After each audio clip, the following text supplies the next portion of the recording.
incluye a dos partes, que es piel y los anexos. En piel, que tiene dos capas principales, que es la epidermis y la dermis. Y en los anexos vamos a tener a los pelos, uñas, glándulas sebáceas, sudoríparas y glándulas mamarias. Entonces, vamos a dividir en dos. Piel es el órgano más grande del cuerpo humano. La piel tiene una función básica que es la de protección a nuestro organismo. ¿Ya? Tiene un origen que va a ser dual. Como hemos dicho, se divide en dos capas, que es la epidermis y dermis. En la epidermis va a venir o va a provenir del ectodermo superficial y la dermis va a provenir del dermatoma y del mesodermo lateral somático para las extremidades. ¿De dónde viene el dermatoma? ¿Se acuerdan? ¿Alguien se acuerda de dónde viene el dermatoma? Del mesodermo paraxial. ¿Se acuerdan que el mesodermo paraxial se divide en somitas y somitómeros? Y las somitas se van a dividir en dermatoma, miotoma, esclerotoma. Entonces viene tanto del mesodermo paraxial y del mesodermo lateral, pero de la parte somática, el cual va a ir para las extremidades. No se olviden, ¿ya? Vamos a hablar de la primera capa, que es la epidermis.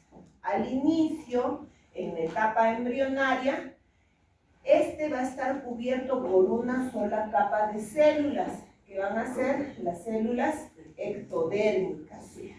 Estas células ectodérmicas van a tener dos proliferaciones. La primera proliferación se va a dar al inicio o al comienzo del segundo mes. ¿Qué va a pasar? Va a aparecer o se va a dividir una capa superficial de células aplanadas, las cuales se van a llamar peridermo o epitriquio, las cuales se van a desprender durante el segundo trimestre. Entonces, la primera proliferación, no se olviden, el peridermo o epitriquio. Y tenemos una segunda proliferación que se va a dar en el tercer mes. Estas células de la capa basal, que son estas células azules, van a proliferar formando una tercera zona, que es la intermedia, la capa intermedia, que está entre el peridermo epitriquio y la capa basal. ¿Ya?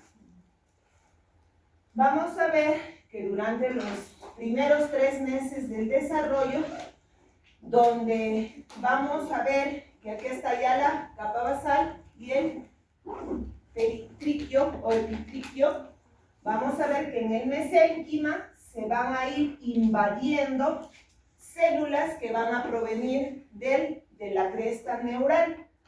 Estas células van a sintetizar el pigmento melanina en los melanosomas, ¿ya? Que están en el mesénquima.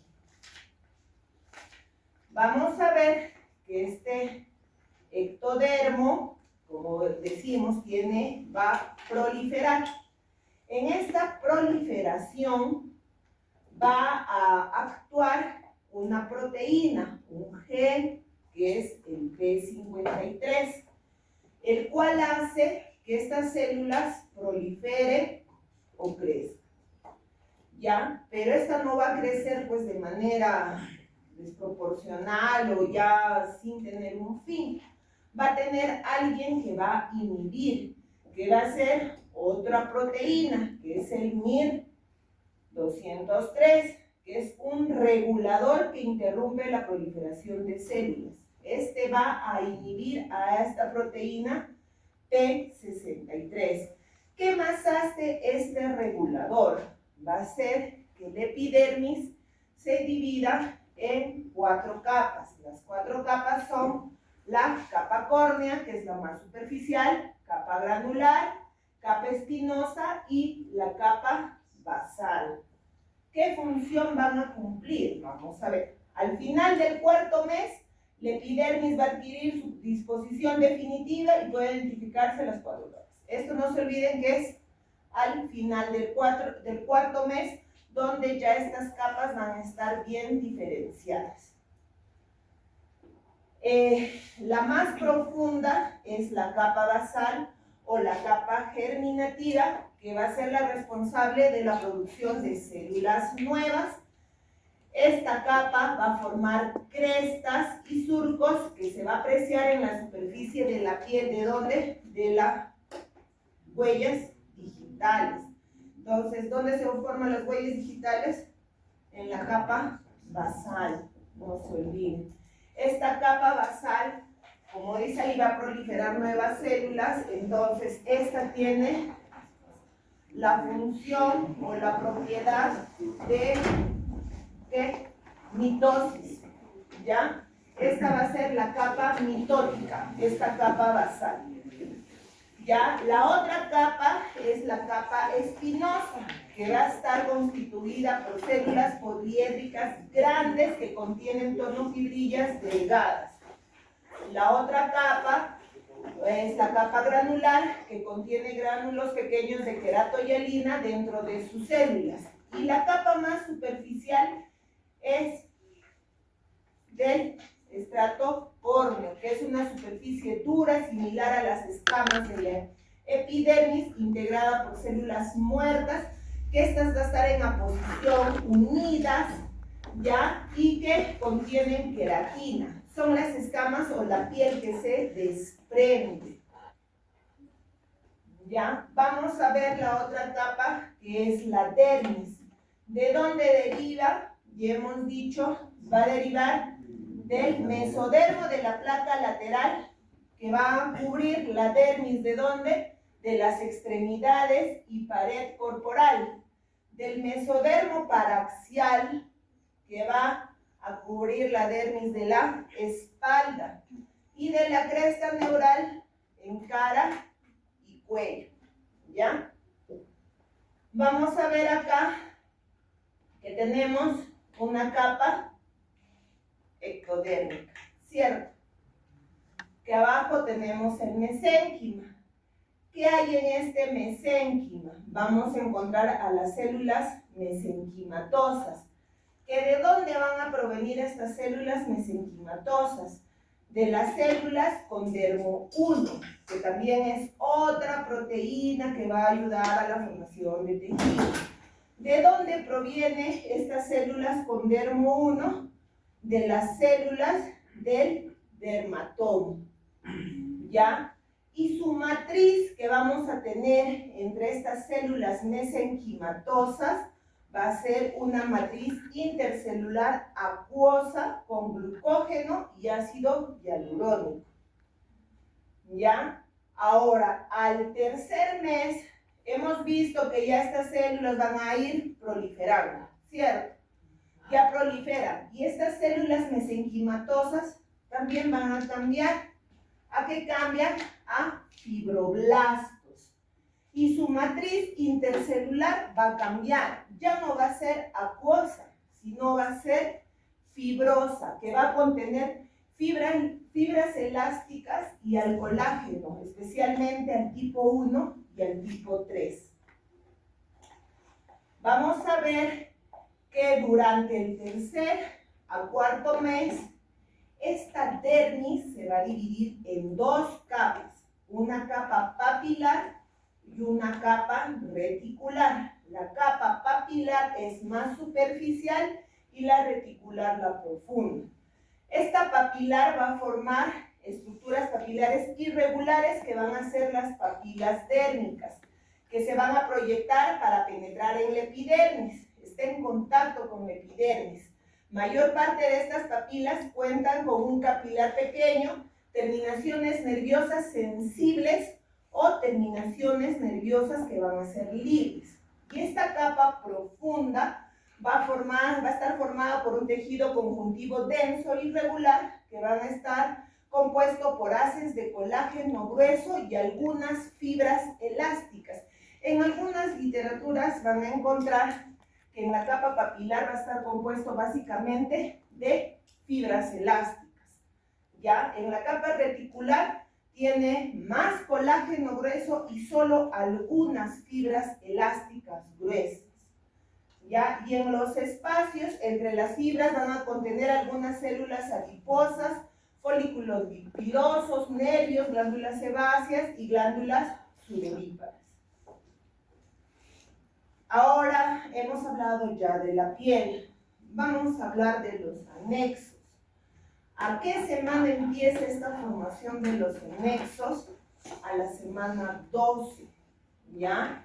El pelo, ¿de dónde? ¿Cómo proviene? Hemos dicho que tenemos las células ectodérmicas. Vamos a tener proteínas, genes que van a actuar. El BMP, las FGF, que son las fibras generadoras de fibrógeno, el de WNT11, todas van a hacer que proliferen las células, ¿ya?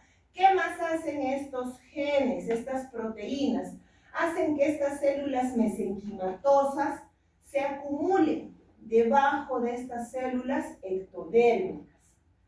Ya, cuando pasa el tiempo, ¿qué hace? Estas dos proteínas hacen que se inhiba este BMP y se secrete otra proteína por las células mesenquimatosas, que es el WNT.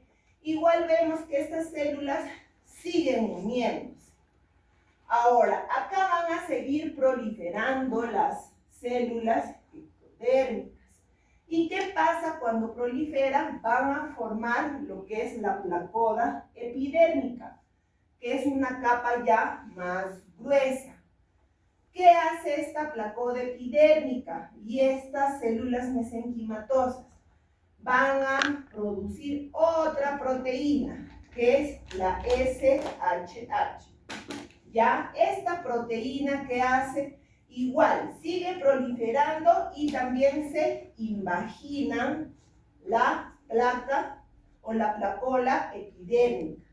Ya se va a formar lo que es la papila dérmica.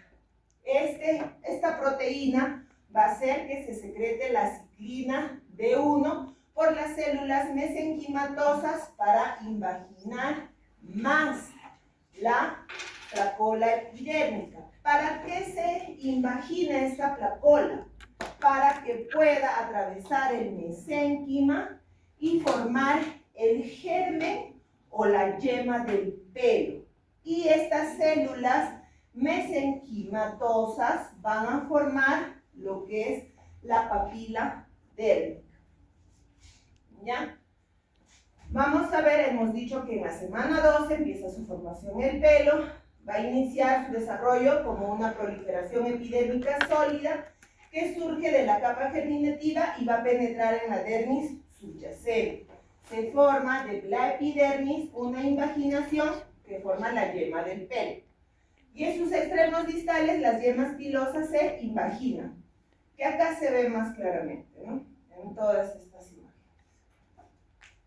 Vamos a ver que estas invaginaciones, las papilas pilosas, son invadidas con rapidez por el mesodermo en el que se desarrollan vasos y terminaciones. Todo el mesodermo va a rodear ya a esta yema. Ahora, ¿qué pasa con esta yema? Las células que van a estar dentro de esa yema del pelo van a adquirir una configuración en uso. ¿Qué quiere decir? En una línea delgada que se esté extendiendo y se va a queratinizar esta línea delgada para que pueda formar el tallo del pelo, ¿ya? Las células que van a estar alrededor de este tallo del pelo, de ese uso que se ha formado, se van a tornar cúbicas y van a dar origen a la vaina pilosa epitelial, que es todo lo que rodea al tallo del pelo, ¿ya? Y la vaina radicular dérmica va a ser formada por el mesénquima circundante. Todo el mesénquima que se une a esta vaina pilosa epitelial va a formar la vaina radicular dérmica, ¿Ya? Entonces acá tenemos que esta dermis va a invaginar, se va a formar un uso de las células interiores para que forme el tallo del pelo. Las células que están alrededor se van a tornar cúbicas para que formen la vaina pilosa epitelial, y las células cúbicas junto con el mesénquima van a formar la vaina radicular dérmica. ¿Ya? Acá igual vemos las células han invaginado, se está formando la papila dérmica con las células mesenquimatosas. Acá se formó las células del medio, se forma un uso, una línea que se va a extender en medio formando el tallo. ¿Ya? Vamos a ver que las células alrededor van a formar la vaina del pelo epitelio. ¿Ya? También vamos a ver que el pelo va a tener un músculo que está al lado de él, que es el músculo erector del pelo, que es un músculo liso pequeño que deriva del mesénquima y suele estar insertado en la vaina dérmica, pero de la raíz del pelo. ¿Ya? La proliferación persistente de las células epiteliales en la base del tallo va a impulsar el cabello hacia arriba. Estas van a crecer desde la base para que el pelo siga creciendo. La pared epitelial del folículo piloso se observa una yema que va a invadir el mesénquima, que va a formar la glándula sebácea. Vamos a ver que al final del tercer mes van a aparecer los primeros pelos en la superficie, sobre todo de las cejas y labio superior.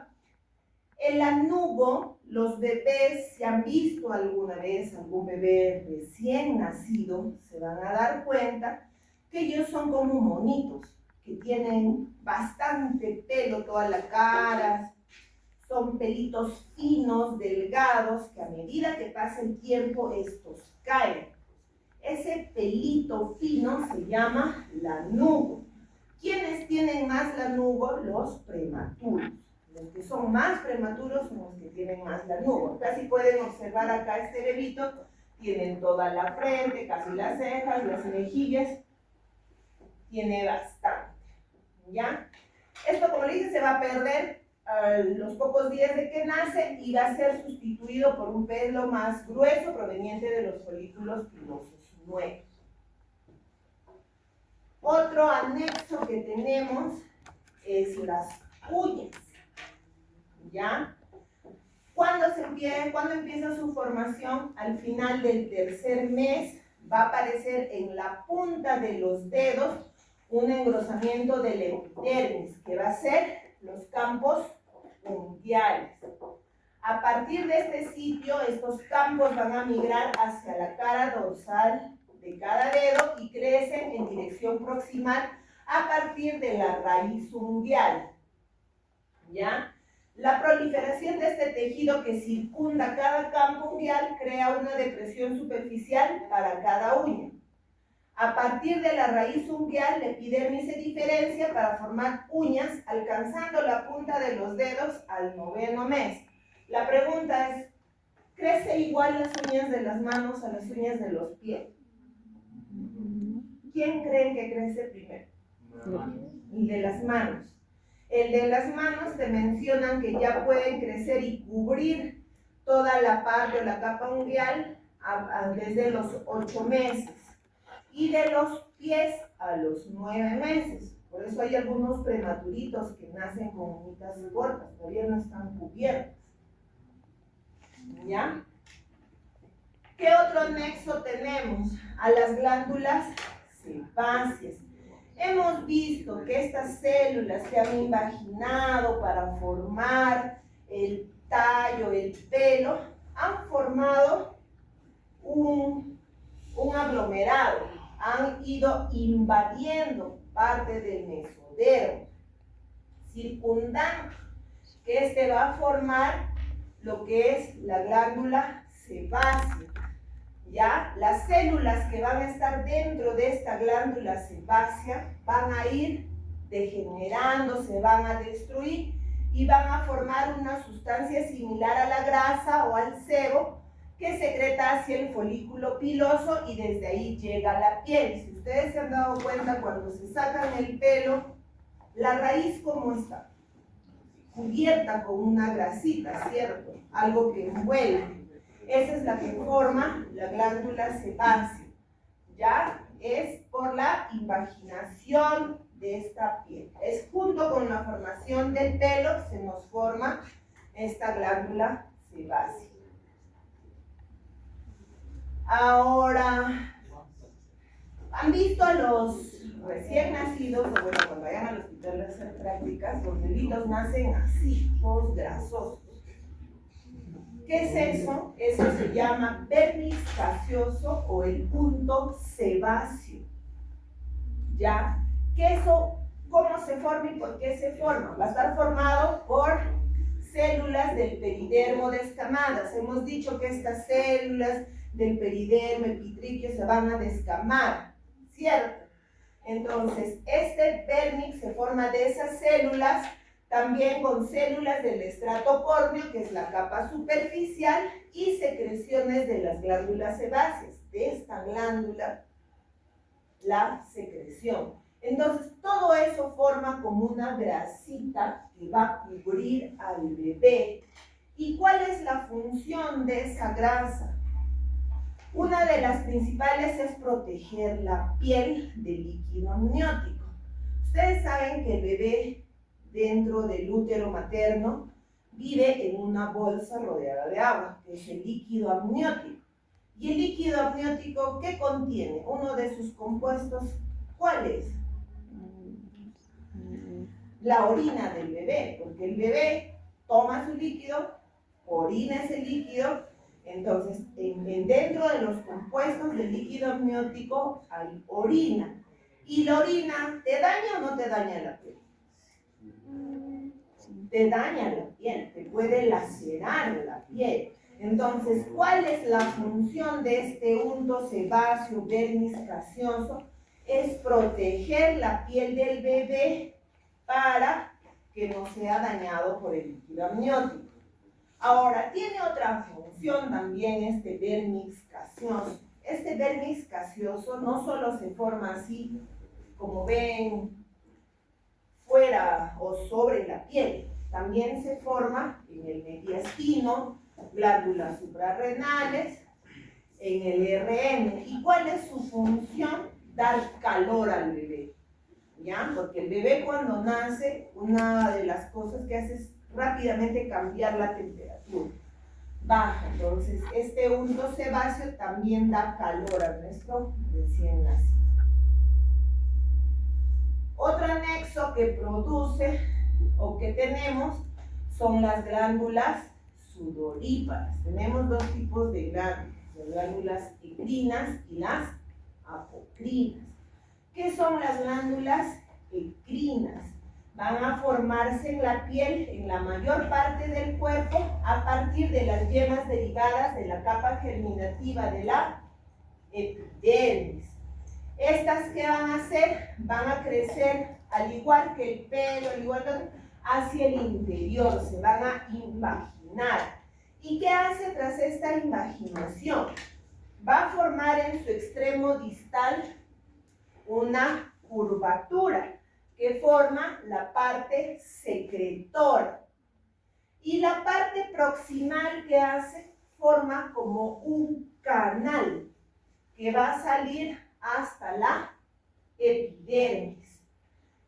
También vamos a ver que en la parte secretora alrededor se van a producir o se van a formar, aglomerar las células mioepiteliales que van a ayudar a producir las secreciones. Y estas van a salir a través de este conducto que llega hasta la epidermis. ¿Ya? El funcionamiento va a depender de mecanismos merocrinos, exocitosis, y va a participar en el control de la temperatura. Estas son las glándulas ecrinas. Ahora tenemos otro tipo de glándulas, las apocrinas. Estas se van a desarrollar en cualquier sitio en que exista pelo corporal, que puede incluir cara, axilas, pubis. Estas van a empezar a desarrollarse, pero durante la pubertad, y van a derivar de las mismas yemas epidérmicas. Van a empezar una invaginación igual. Se van a invaginar una curvatura, un canal. Pero ¿cuál es la diferencia con las apocrinas y las ecrinas? Las ecrinas tienen una desembocadura en la epidermis y las apocrinas no tienen. Y entonces lo que produce, ¿a dónde se va? Esta se va a unir hacia el pelo y va a eliminar por la parte donde crece el pelo. No es que se absorbe, no es que se quede ahí. Se van a drenar hacia los folículos pilosos. Por eso es que se forma donde hay pelo. ¿Ya? El sudor que producen estas glándulas van a contener lípidos, proteínas, feromonas, y el olor que se origina se debe a las bacterias que degradan tales productos. Esta, como hemos dicho, se va a desarrollar a medida que inicia la pubertad. Por eso, cuando cambiamos de etapa nosotros a la etapa de la pubertad, ¿se dan cuenta que emitimos ciertos olores? ¿Por qué son esos olores? Por estas glándulas, las glándulas apocrinas. Las ecrinas siempre la vamos a tener, pero las apocrinas no. Estas van a iniciar su producción en la etapa de pubertad. No se olviden que la diferencia es que la ecrina tiene una desembocadura y la apocrina no, depende del folículo piloso. ¿Ya? Igual acá. Las glándulas sudoríparas ecrinas, como ven, ha formado su curvatura, tiene en la región proximal, tiene como un tubo, un canal que va a drenar en alguna parte de la piel. Pero la glándula apocrina, donde desemboca hacia el folículo piloso. ¿Ya? Entonces, esa es la diferencia, no se olviden. Y bueno, por último, vamos a tener a las glándulas mamarias. ¿Qué son las glándulas mamarias? Van a ser glándulas sudoríparas modificadas que van a aparecer por primera vez a manera de bandas bilaterales de epidermis engrosada, que son llamadas las líneas mamarias o crestas mamarias. Acá tenemos un embrión, ¿ya? El embrión va a tener dos líneas mamarias a cada lado, que se van a extender desde la región axilar hasta la región inguinal. A medida que este va creciendo y a través también de otra proteína que es el WNT, ¿qué hacen? Estas crestas van desapareciendo y solo quedan dos en región torácica. Son las que van a dar origen a la mama y a los pezones. ¿Ya? Entonces, ¿a qué edad van a hacer que estas líneas se extienden? A las 7 semanas. ¿Ya? A la 7ª semana se forman estas líneas o crestas mamarias. La mayor parte de estas líneas desaparece poco después de formarse una pequeña porción, persiste en la región torácica y penetra al mesénquima subyacente. Esta es la línea mamaria, no se olviden, desde la región axilar hasta la región inguinal. Entonces, ¿qué quiere decir esto? Que a raíz de toda esta línea que ustedes ven, como es a cada lado, en toda esa línea se pueden formar mamas y pezones. Por eso hay mamas supernumerarias y pezones supernumerarios, que son cosas distintas.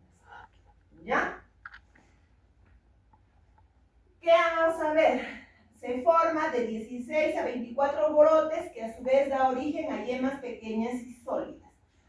¿Qué pasa? Vamos a ver igual que en la epidermis va a haber una pequeña proliferación de la cresta mamaria, que es la única cresta mamaria que queda. De toda esta línea mamaria solo quedan estas dos, una a cada lado. Entonces, ¿qué pasa? Ahí va a haber una proliferación de la cresta mamaria. Esta proliferación va a ser hacia el mesénquima, formando lo que es los conductos galactóforos, que necesitan una desembocadura, que es la fosita epitelial, que a la larga va a dar origen al pezón. Entonces tenemos a nuestras células epidérmicas. Va a haber también proteínas que hacen que proliferen. Uno es la neuroregulina 3. ¿Qué hace? Que proliferen estas células de la cresta mamaria y también que empiece la invaginación hacia el mesénquima. Ya, acá ven que ya esta está más invaginada, pero es una sola invaginación. Para eso vamos a tener la acción también de otras proteínas, la PTHRP4, BP4.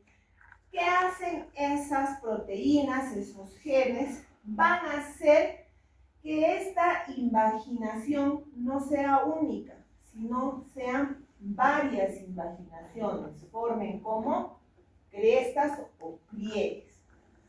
Ya al final de la vida prenatal, las yemas epiteliales están canalizadas y constituyen los conductos galactóforos. Hemos visto acá los conductos galactóforos, los cuales al inicio drenan una fosita epitelial, el cual se transforma en pezón por proliferación del mesénquima subyacente. Aquí hemos visto que al nacer los conductos galactóforos van a carecer de alveolos, no cuentan con aparato secretor. Solo tenemos los conductos, la fosita epitelial, que a la larga del pezón, acá también conductos, pero no tenemos los alveolos. ¿Y para qué sirven los alveolos? No en el pulmón, ¿eh? Estamos hablando alveolos en la mama. Son dos tipos de alveolos. Secreción de leche, ahí se forma la leche, por acción de hormonas durante la gestación. En la etapa ya de la adolescencia, de la pubertad, cuando la mujer empieza a secretar hormonas como la progesterona y estrógeno, vamos a ver que estos conductos galactóforos van a ir formándose y desarrollándose más, para después a la larga formar pequeños alveolos en la punta de estas crestas o conductos galactóforos. Esto es en una persona, pues en un adolescente, en una mujer sin hijos, pero cuando la persona ya queda o está embarazada, estos alveolos van a proliferar más porque va a necesitar un lugar donde se produzca la leche, ¿ya? Y el resumen de todo es que la epidermis, ¿de dónde proviene? Del ectodermo y la cresta neural. La dermis, del mesodermo lateral, dermatomo, cresta neural, y los anexos generalmente del ectodermo.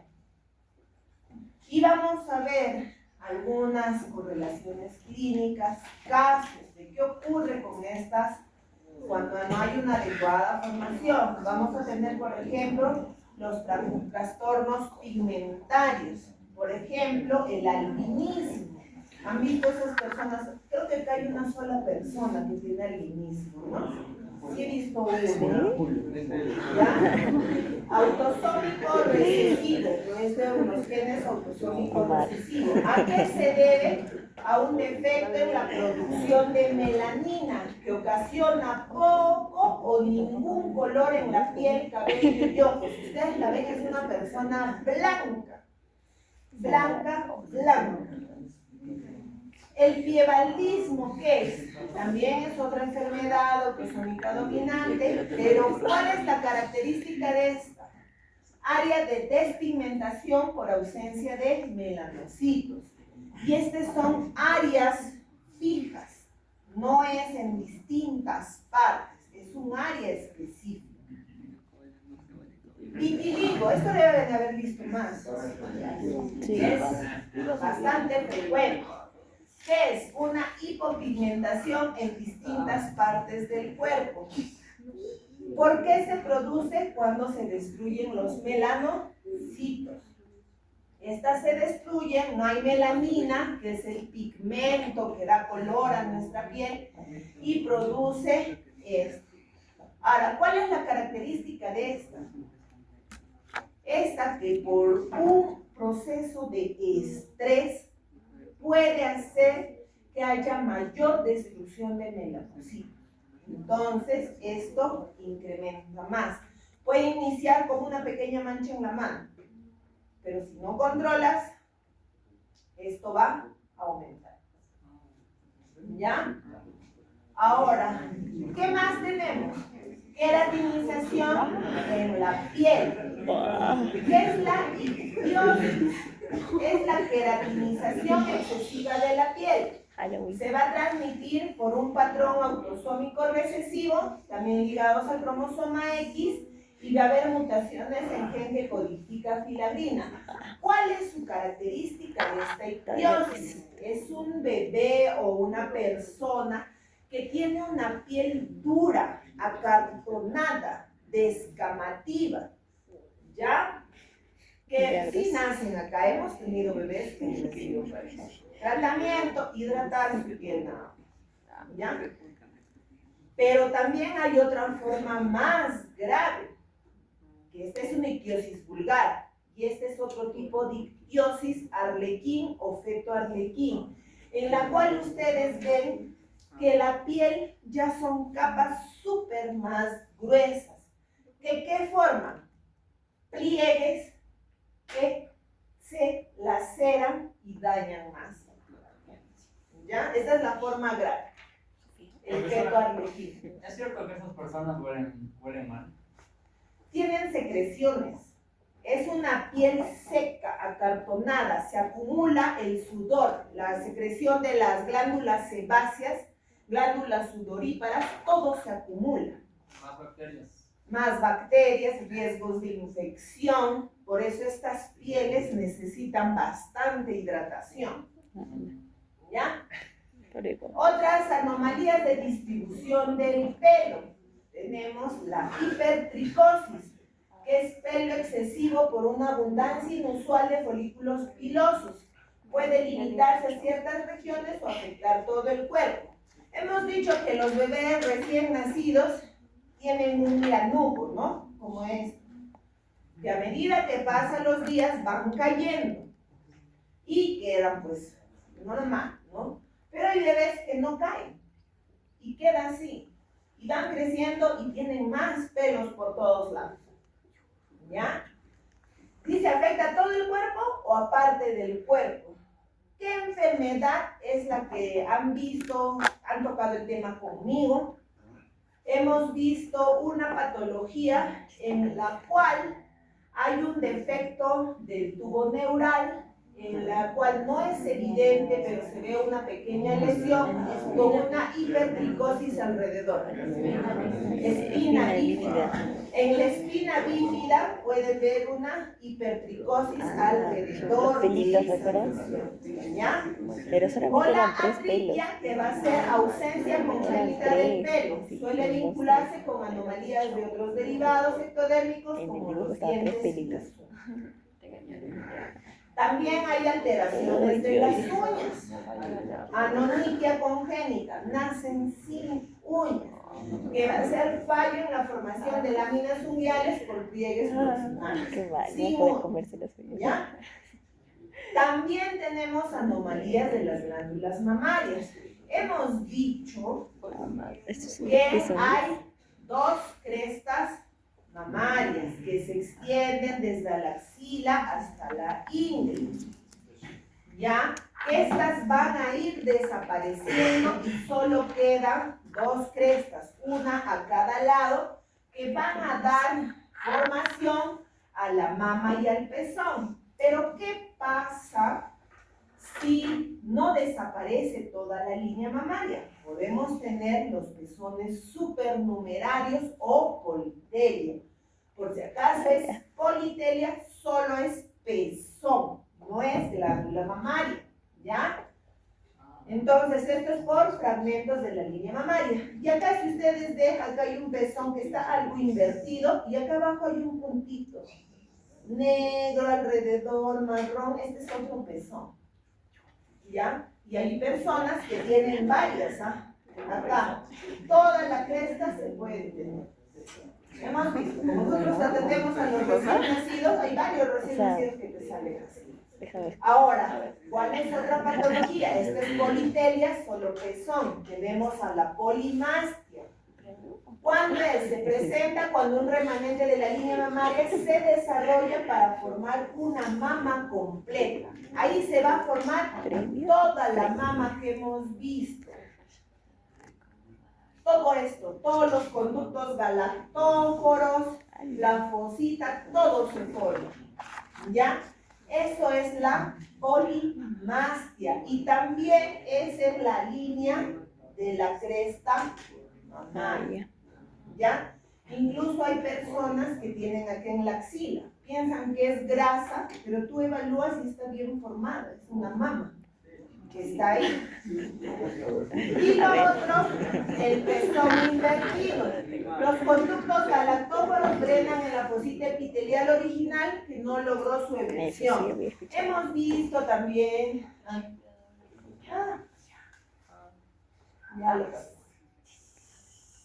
¿Dónde está? Acá. Que es, al principio se forma una pequeña invaginación, la fosita epitelial, que cuando nace el bebé, o ya está por nacer, esta fosita va a proliferar y sale el pezón. Pero al nacer algunos bebés todavía no proliferan, entonces queda su pezón hacia adentro. Queda así, es un pezón invertido. ¿Ya? Y eso sería. No hay más.